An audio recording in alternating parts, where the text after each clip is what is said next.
Évangile de Jésus-Christ selon saint Jean. En ce temps-là, Jésus disait à ses disciples : « J'ai encore beaucoup de choses à vous dire, mais pour l'instant, vous ne pouvez pas les porter. Quand il viendra, lui, l'Esprit de vérité, il vous conduira dans la vérité tout entière. En effet, ce qu'il dira ne viendra pas de lui-même, mais ce qu'il aura entendu, il le dira. Et ce qui va venir, il vous le fera connaître. Lui me glorifiera, car il recevra ce qui vient de moi pour vous le faire connaître. Tout ce que possède le Père est à moi.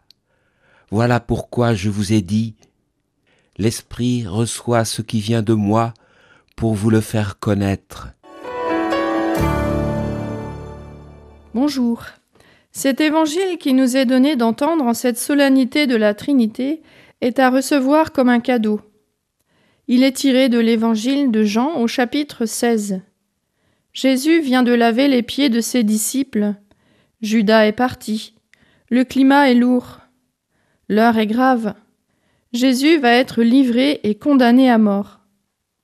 Saint Jean met alors dans la bouche de Jésus des mots qui se veulent être réconfort et force pour ses disciples, des mots qu'ils peuvent porter. Ces mots disent aussi sa relation au Père et à l'Esprit, leur profonde union et soutien. Mais cette relation n'est pas exclusive, fermée sur elle-même. D'ailleurs, dans ces quelques versets, ce n'est pas ce que dit Jésus. Il n'est pas là à dire « Chouette, je vais enfin arrêter de devoir vous supporter pour pouvoir retourner me baigner dans l'océan d'amour de la Trinité et avoir la paix. » Non, à chaque ligne, on lit son souci que ses disciples soient associés pour vous le faire connaître. Cette connaissance dont parle Jésus n'est pas intellectuelle ou de l'ordre du savoir. La connaissance biblique est de l'ordre du charnel, de l'union, de la participation à la vie même de Dieu.